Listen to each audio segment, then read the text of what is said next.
Before you press play, hit that subscribe button, because what you're about to hear was never meant to be heard again.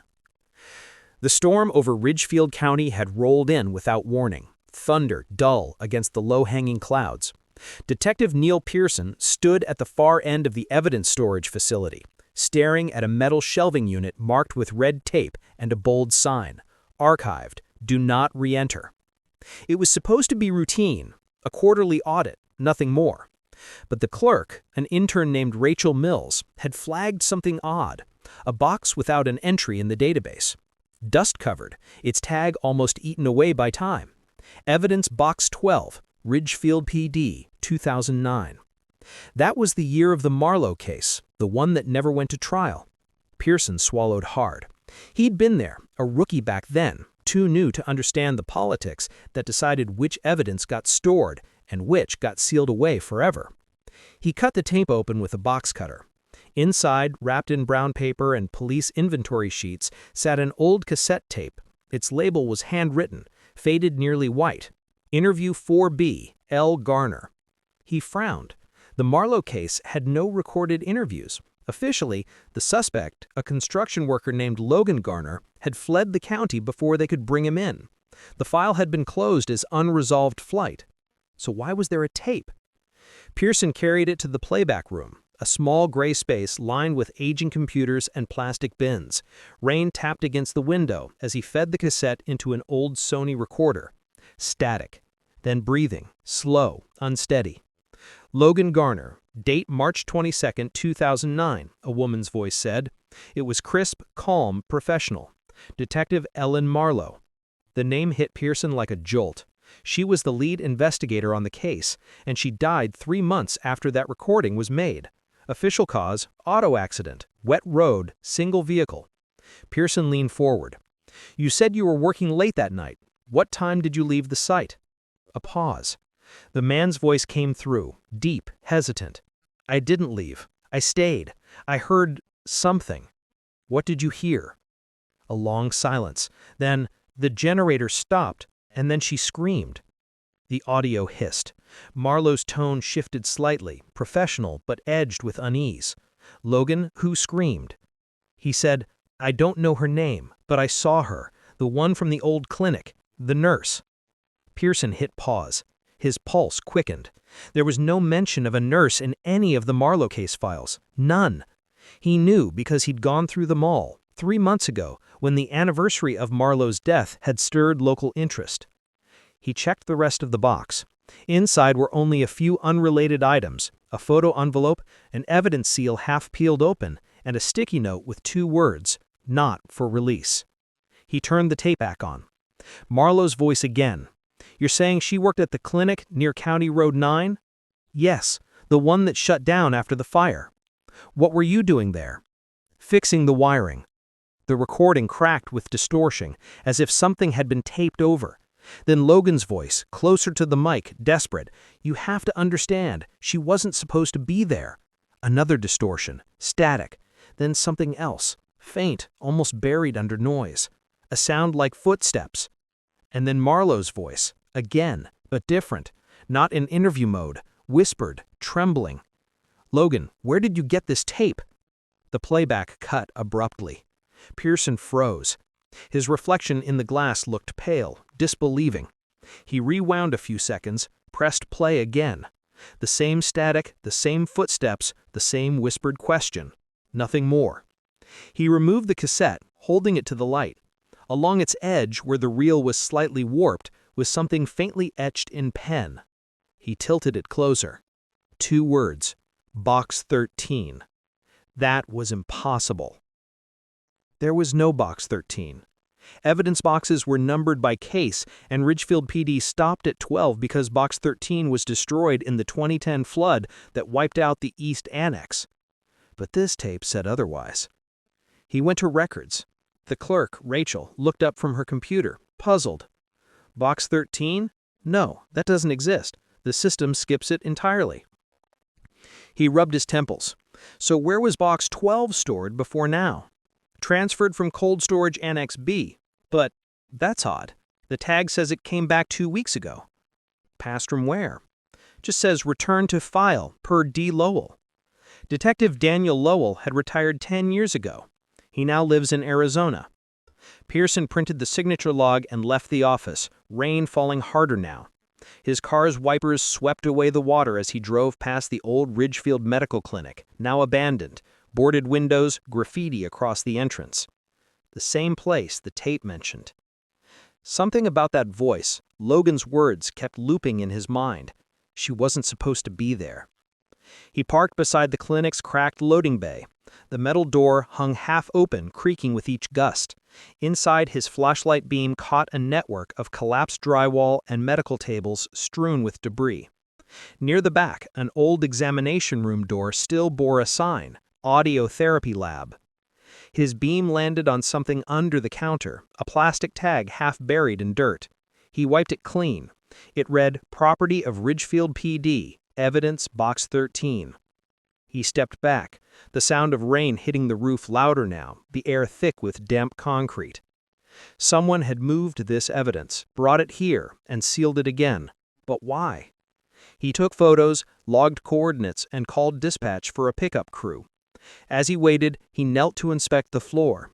The tiles were cracked, but one section near the counter was clean. No dust, no debris, like something heavy had been placed there recently, then removed. And then he saw it, a faint, rectangular outline, perfect in shape, where a box might have been. Pearson's phone buzzed. It was Rachel again. "Detective, I just found something strange," she said.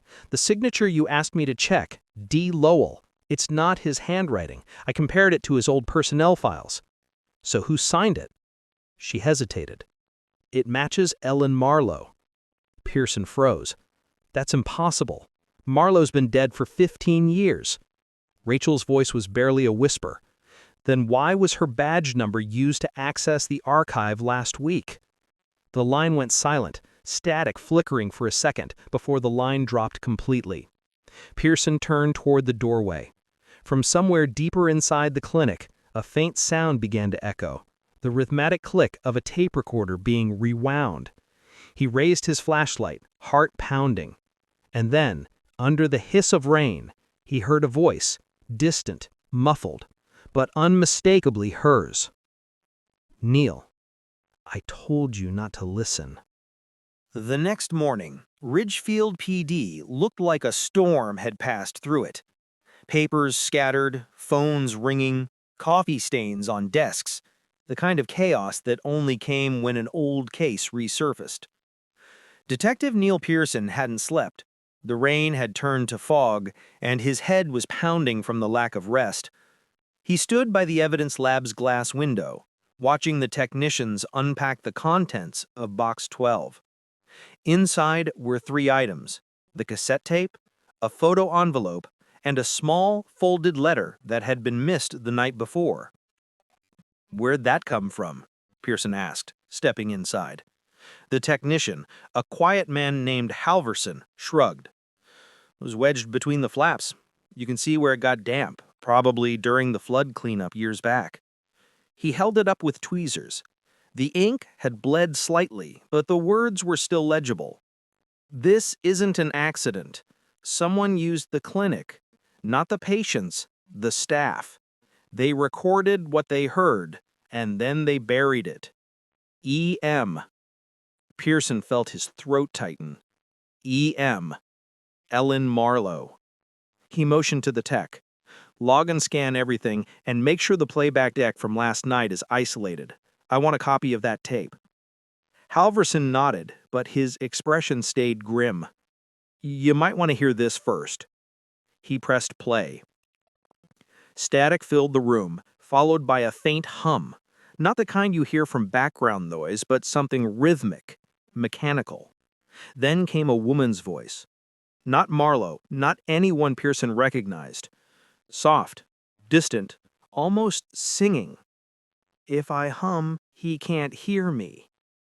The line repeated, distorted, like something half erased.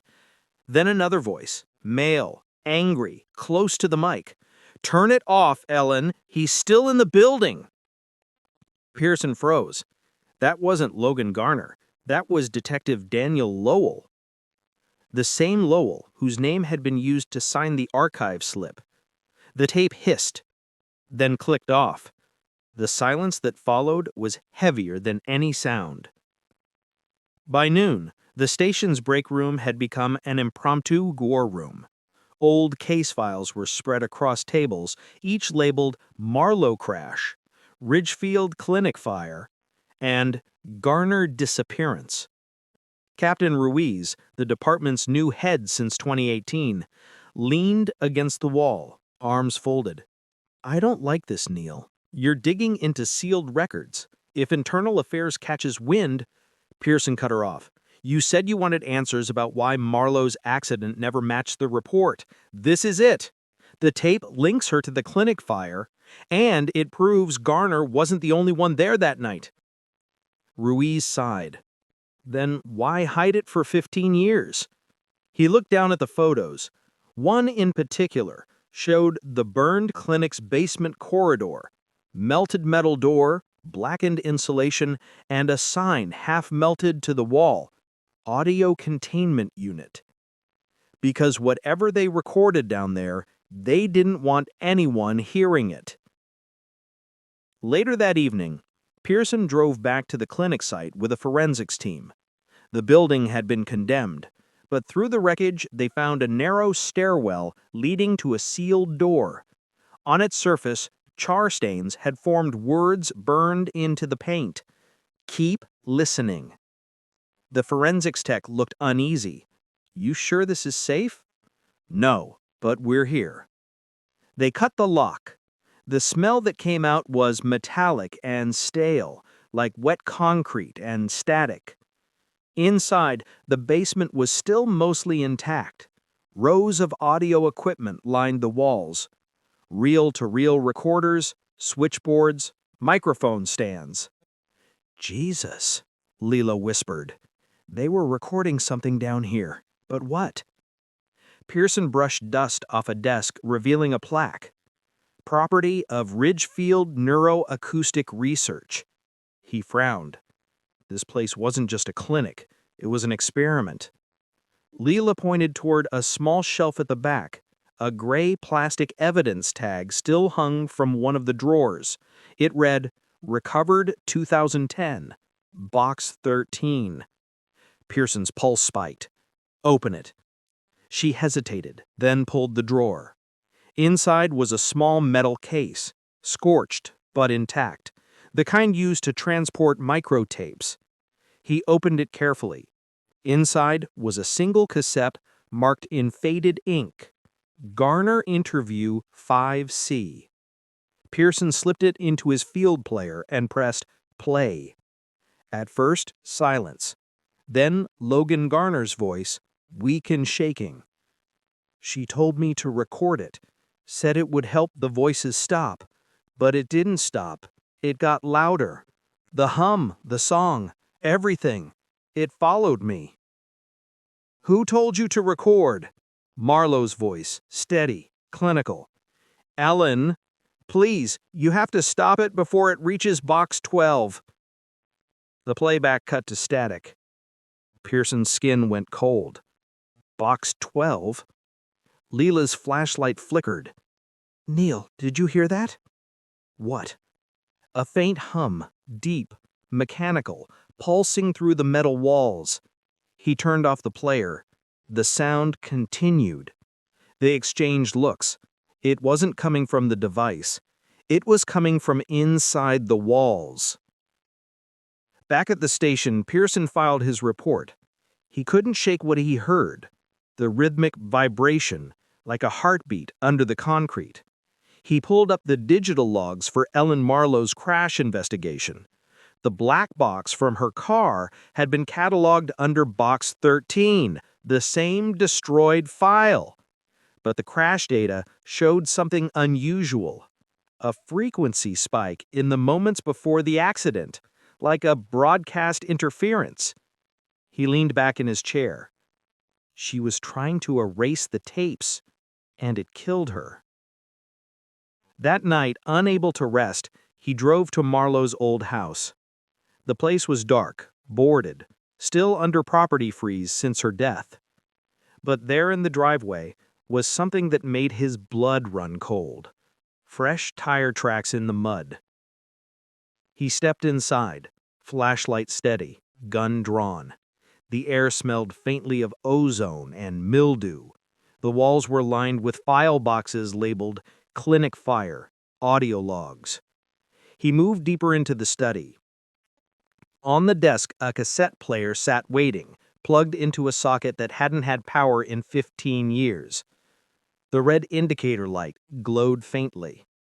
He approached it carefully. The cassette inside was labeled Box 12, Copy. Pearson's hand shook as he pressed play.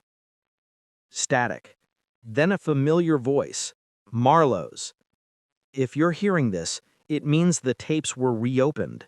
Don't look for me. Don't look for Lowell.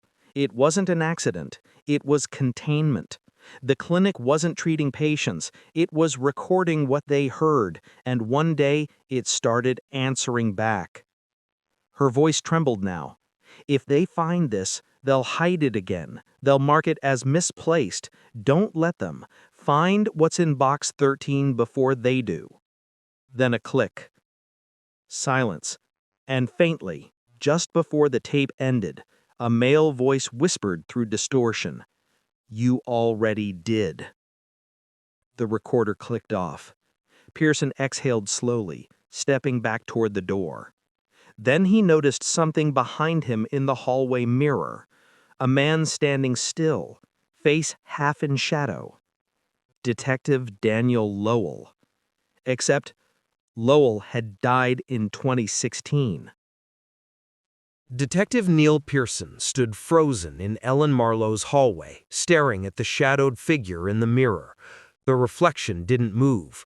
The red glow of the cassette player blinked faintly from behind him, casting pulses of dim light across the wall. Pearson steadied his breathing. He'd spent 15 years chasing ghosts made of paperwork and tape reels, but this one had a face. He turned slowly, hand hovering near his holster. The hallway was empty. Only the smell of old insulation and dust. He exhaled, heart thudding hard enough to make his pulse sound like footsteps. Maybe it was exhaustion, maybe paranoia, but one thing was certain. Someone had been inside Marlowe's house recently. The cassette player was too new, the tires outside too fresh, and the mud on the carpet too wet. He took out his phone, snapped photos of the footprints, and stepped toward the back door. That's when he noticed something beneath the kitchen table, a police evidence bag, half open. Inside was another cassette, no label, just a single handwritten number across the case. 13. At the precinct the next morning, Captain Ruiz was waiting by his desk. Her eyes were dark from lack of sleep, a folder tucked beneath her arm. "You broke into Marlowe's property?" she said flatly. "I followed a lead.